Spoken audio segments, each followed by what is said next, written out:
Olá, eu sou Walter Procópio e nós estamos no desafio de ler a Bíblia toda em um ano. Livro de Números que começamos ontem, eu quero ler com você mais 3 capítulos da Bíblia. Nós estamos agora no capítulo 4 de Números. Capítulo 4, ele fala muito ao meu coração. Se você não leu, você vai ler, porque o capítulo 4, ele é muito intrigante. E ele traz detalhes que me fascinam. Me fascinam por quê? Por que, pastor, capítulo 4 fala tanto? Porque nós somos transportados para o cenário do Antigo Testamento, dentro de Israel. E este capítulo, que está no 4º livro da Bíblia, 4º livro do Pentateuco, ele oferece uma visão notável dos deveres e responsabilidades dos levitas. A tribo que foi escolhida para auxiliar Arão e os seus filhos no serviço do tabernáculo, no santuário móvel de Deus. Esse santuário que vai ser erguido, vai ser tirado, depois ele é montado novamente. E o capítulo 4, ele revela a maneira meticulosa pela qual os levitas eram encarregados de transportar as várias partes do tabernáculo. Que eu falei ontem. Nosso Deus é um Deus de organização. Hoje eu vejo pessoas querendo fazer a obra de Deus, e a Bíblia fala que nós não podemos fazer a obra de Deus de forma relaxada. Precisamos fazer do jeito de Deus. Não é do meu jeito, do seu jeito. Por isso que no Novo Testamento, Paulo traz a instrução de como deve ser a vida de um bispo, de um pastor, de um líder. Qual é o padrão? A Bíblia nos ensina como devemos proceder. A Bíblia é o nosso manual. Quando eu me afasto dele, eu vou fazer da minha cabeça. E não espere que Deus aprove algo que ele não pediu para você fazer. Ou você está fazendo com a melhor das intenções, mas está fazendo de forma errada. O capítulo 4 é muito interessante. Por quê? Porque o capítulo 4 é o levantamento da tribo dos levitas. Olha o capítulo 4, verso 1. Disse o Senhor a Moisés e Arão: façam um recenseamento dos coatitas na tribo de Levi pelo seu clã e família. Então agora nós temos um levantamento dentro da tribo dos levitas. E por que isso vai ser importante? Porque o verso 4. O serviço dos coatitas na tenda do encontro será o cuidado das coisas santíssimas. Então nós temos o tabernáculo, o átrio, o lugar santo e o santo do santo, santíssimo. Então Deus vai separar famílias para cuidar. E essa família dos coatitas, eles estão com a responsabilidade daquilo que é mais santo, do santíssimo. Então eles não poderiam fazer de qualquer jeito. Deus estabelece o padrão de como vamos fazer. Eu vou repetir. A obra de Deus, quando Deus nos chama para fazer algo, não é do nosso jeito. É da forma que Deus determinou. A quem muito é dado, muito será cobrado. Se Deus está te entregando algo grande, não tenha medo, não se desespere.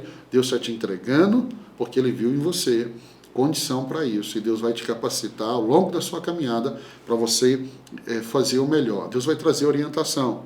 Do verso 4 ao verso 20, nós temos o quê? A família dos coatitas e agora a explicação de como eles devem fazer. Por exemplo, verso 7. Sobre a mesa da presença, eles estenderão um pano azul e colocarão os pratos, os recipientes para incenso, as tigelas, as bacias para ofertas derramadas e os pães da presença, que devem estar sempre sobre elas. Essa família recebe orientação de como vão fazer. Como vão montar, como vão desmontar, como vão transportar. Meus irmãos, eles estão cuidando de algo que é santo. E a pior desgraça na vida de um homem e de uma mulher é acostumar com o que é santo. Cuidado, eu e você podemos acostumar com o que é santo. No verso 21, olha o verso 21, nós temos uma outra família, verso 21. Os gersonitas e suas responsabilidades. Então aqui no capítulo 4 nós encontramos um relato rico dos deveres dos gersonitas, uma outra família levítica, né? Eles eram responsáveis por servir no tabernáculo durante essa jornada do povo de Israel pelo deserto. E talvez você esteja lendo e falando assim, pastor, que privilégio. Todo privilégio, ele vem junto com responsabilidades. Já percebeu que tem pessoas que querem só o privilégio e não querem a responsabilidade? Ei, privilégios vem acompanhado de responsabilidades. Só tem privilégios quem assumiu responsabilidades. No próprio capítulo 4, verso 29, vamos ler? Os meraritas e suas responsabilidades. Então aqui é mais uma família, mais um clã que vai assumir a responsabilidade. E a responsabilidade deles aqui, ó, todos os homens entre 30 e 5 anos, aptos para servir, para que faça o serviço da tenda do encontro. Esta é a responsabilidade deles no serviço que deverão realizar na tenda do encontro.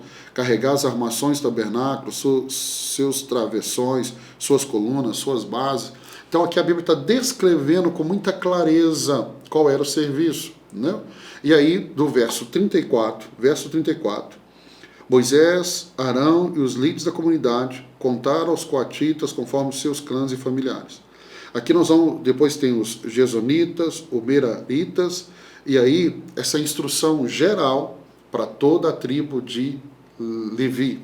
Aí nós vamos para o capítulo 5. Capítulo 5 é um estudo profundo da pureza. Gente, isso aqui é lindo. Por quê?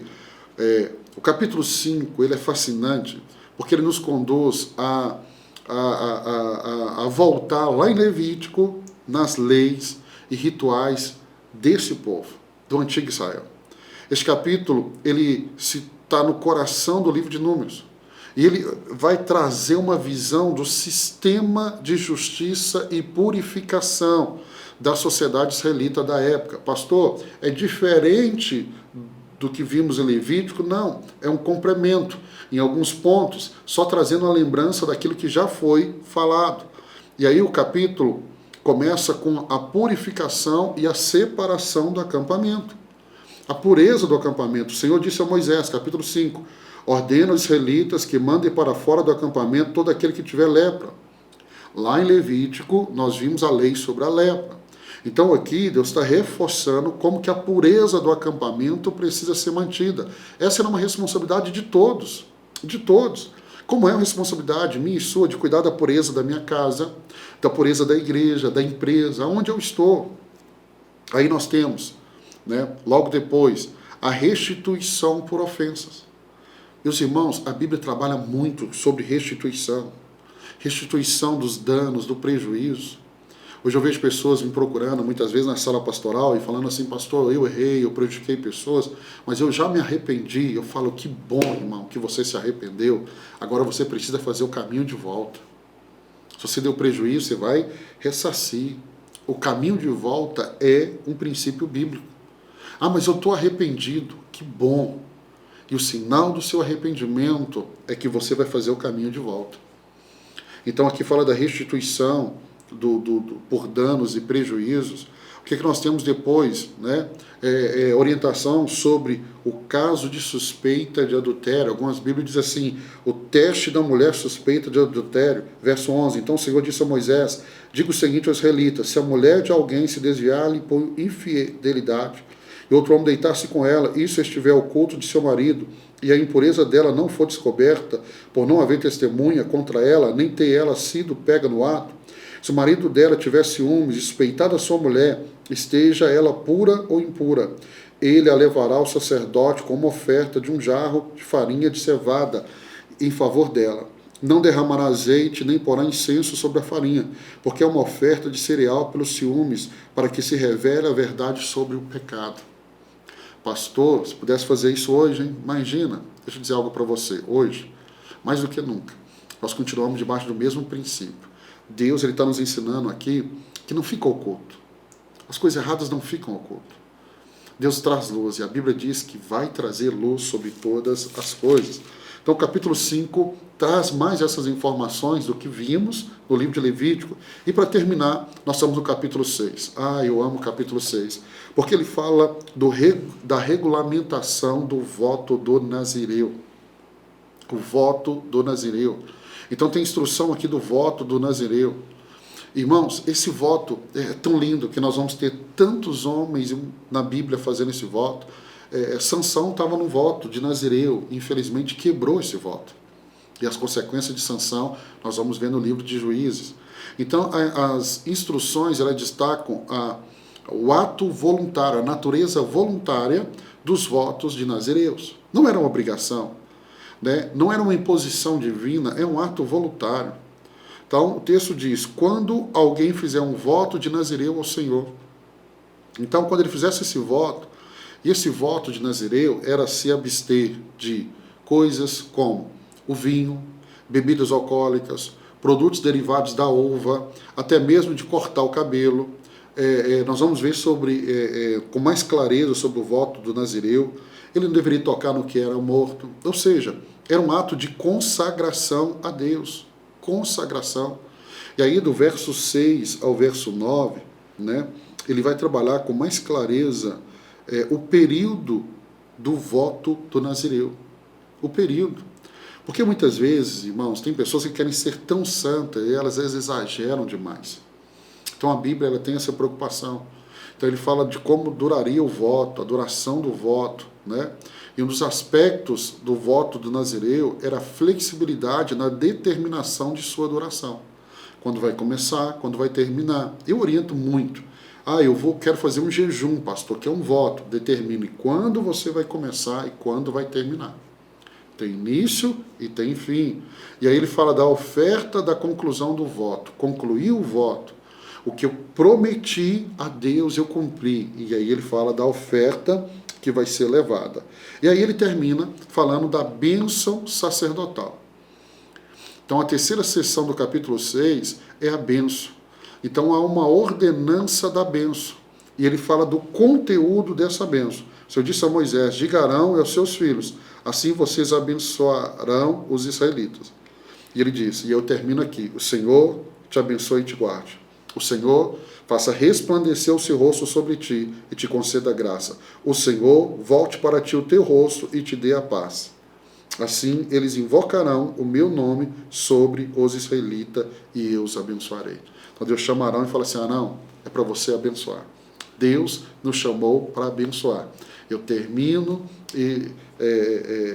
esses 3 capítulos de Números declarando mais uma vez sobre você e sobre a sua casa. O Senhor te abençoe e te guarde. O Senhor faça resplandecer o seu rosto sobre ti e te conceda graça. O Senhor volte para ti o seu rosto e te dê a paz. Deus te abençoe. Amanhã, se Deus permitir, nós estaremos aqui para mais 3 capítulos do livro de Números. Deus te abençoe.